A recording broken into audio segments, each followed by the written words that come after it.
Hola, soy el ingeniero Marcos Crisafulli del área de consolidación, gestión agroambiental y producción sostenible. Esta es nuestra primera clase, les doy la bienvenida a todos a esta área y bueno, para empezar, nosotros hoy el tema que vamos a ver es ambiente y sociedad. A lo largo de este video vamos a tratar de entender qué relación hay entre el ambiente y la sociedad y cuáles son por ahí las reglas que debemos empezar a comprender para lograr conseguir una producción que pueda ser sostenible en el tiempo. Lo primero que tenemos que decir es que el planeta es un sistema, lo tenemos que tomar como un sistema. De esta forma, empezar a entender que el planeta es un sistema nos da la idea de que en todo tiene que ver con todo. Cuando uno dice que todo tiene que ver con todo, empieza a entender que cualquier variante o cualquier componente que uno modifique dentro de este sistema seguramente afectará a varios componentes o varias funciones del mismo. Como todo sistema, tiene un manual de funcionamiento. ¿A qué nos referimos con esto? Todo sistema tiene un manual donde hay reglas, donde hay restricciones, donde hay penalidades. Tenemos que empezar a entender esto de que todos los sistemas tienen distintas reglas y distintas formas de funcionar, porque solamente comprendiendo el funcionamiento del sistema es como vamos a lograr tener una estrategia victoriosa. Dicho esto, lo primero que tenemos que empezar es a definir cuáles son las reglas que tiene el sistema natural. Empezar a entender cuáles son las reglas con las cuales tenemos que estar en concordancia para de esta forma lograr conseguir una producción sostenible en el tiempo. Las reglas que nos cita la naturaleza y que datan de 4.500 millones de años de experiencia, las podemos definir en cuatro. Uno es el uso de la energía y el aprovechamiento de la energía solar. Todos los sistemas naturales aprovechan la energía solar para su funcionamiento. La segunda regla que tenemos que tener en consideración es el reciclaje de nutrientes. Todos los sistemas tienen un reciclaje de sus sustancias químicas y de sus elementos, haciendo que los elementos necesarios para la vida estén siempre en funcionamiento dentro del sistema natural. La tercera regla, y sumamente importante, es la biodiversidad. Los sistemas naturales son lugares donde la biodiversidad es algo fundamental. La biodiversidad nos proporciona la adaptabilidad de los sistemas a un ambiente cambiante. Tenemos que entender que la biodiversidad es fundamental porque a mayor biodiversidad, mayor será la cantidad de componentes presentes dentro del sistema. La cuarta regla que podemos encontrar es el control poblacional.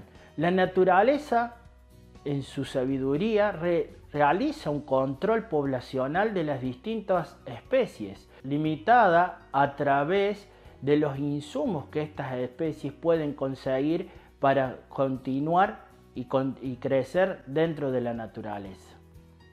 Una vez que nosotros tenemos entendidas cuáles son estas reglas, lo siguiente que tenemos que hacer en esto es definir cuál es nuestro territorio o cuál es el campo del cual estamos hablando. Para ello, lo primero que hay que hacer es definir qué es el ambiente. El ambiente ha recibido muchas definiciones y a lo largo del tiempo esas definiciones van cambiando. Si yo quiero hablar y empezar a definir al ambiente, puedo decir que es un conjunto de elementos naturales en un entorno natural, por ejemplo. Algo que es bastante vago.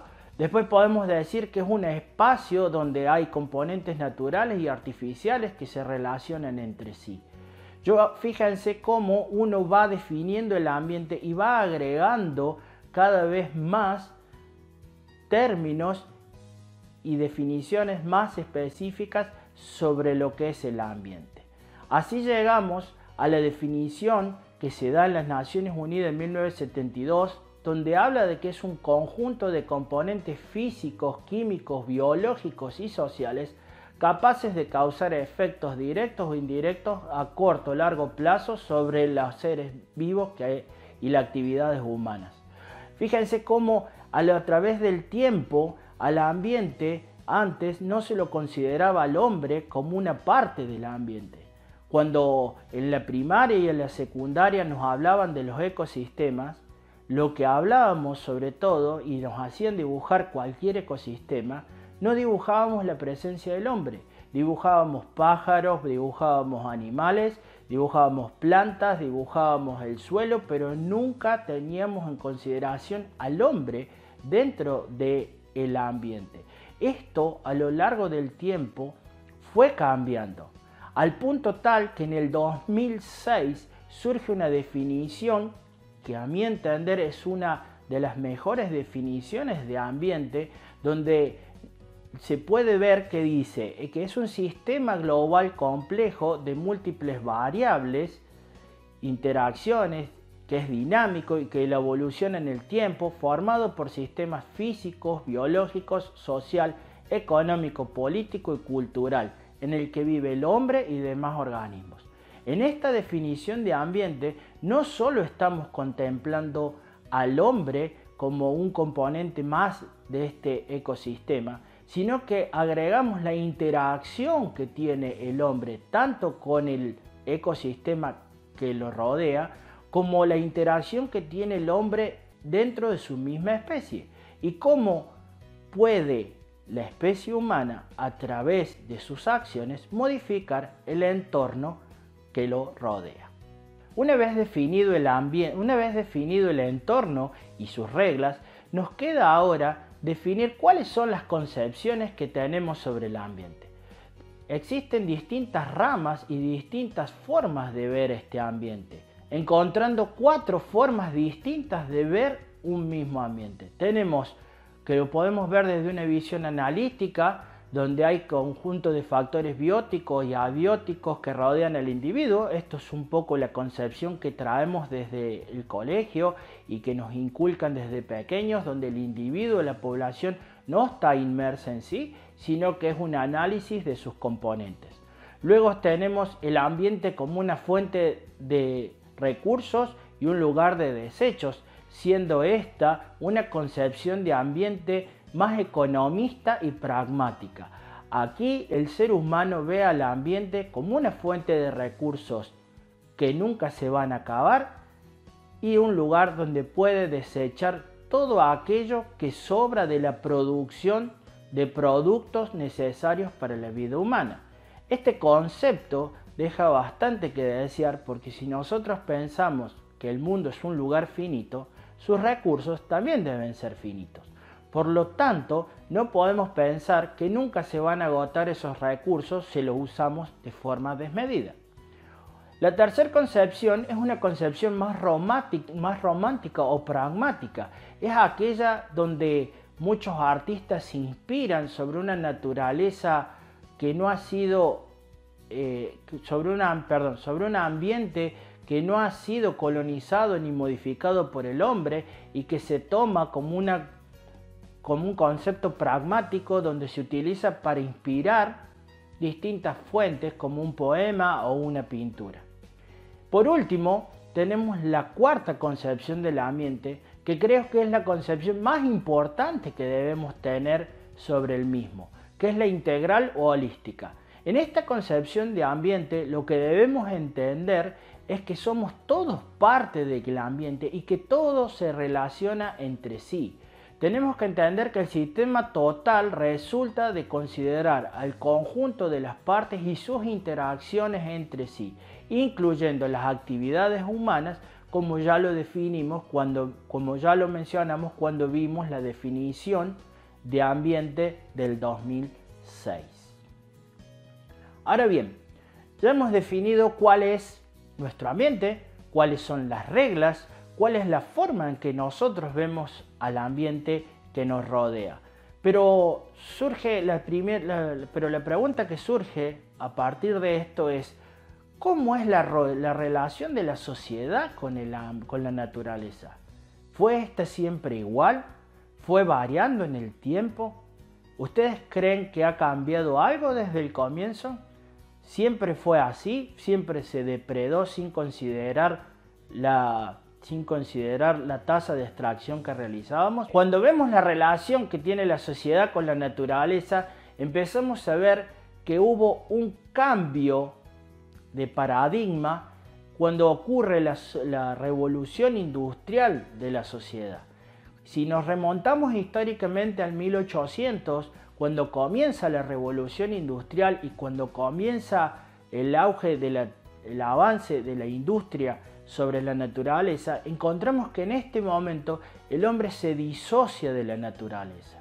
En la revolución industrial, lo más importante que ocurre es que se concentran los trabajadores industriales en las enormes ciudades, aumentando el volumen poblacional de estas ciudades, lo cual requiere proveer mayor cantidad de alimentos. Además, hay que empezar a considerar que hay una migración desde las zonas rurales a las zonas capitales, por lo cual se tienen que empezar a generar alimentos para darle a toda esta población que se empiezan a concentrar en grandes urbes. El resultado de esto es una disociación entre el ambiente natural y la sociedad humana, donde la sociedad humana comienza a extraer más allá de lo que se puede aportar a los sistemas. Esto viene ocurriendo así hasta la década del 60, donde la humanidad se empieza a plantear cuál es el problema de depredar sin considerar las consecuencias. Si lo ponemos desde un punto de vista de pensamiento, podemos pensar que es un pensamiento muy presentista, donde no importa el futuro o cuál va a ser los recursos que van a ser disponibles en el futuro para las próximas generaciones. Esto pone en riesgo el funcionamiento de los ecosistemas, causando efectos perjudiciales a la propia sociedad humana, como lo podemos ver, y de hecho hoy en día lo podemos ver a través de muchos problemas ambientales que están ocurriendo en nuestro problema. ¿Sí? El punto de llegar a una extracción mayor, el punto de llegar a una depredación de los recursos, puede generar que estos recursos no se encuentren disponibles para una población que crece en el tiempo. Entonces, ya hemos visto cuál es el sistema natural, cuáles son sus reglas, cómo es la vinculación que tiene el ser humano con este ambiente. El problema es que no todos ven al ambiente de la misma forma, y como lo vimos, hay 4 formas distintas de observar este ambiente. Esto trae como conclusión que las diferentes concepciones sobre el ambiente explican el por qué es tan difícil ponerse de acuerdo en las temáticas ambientales.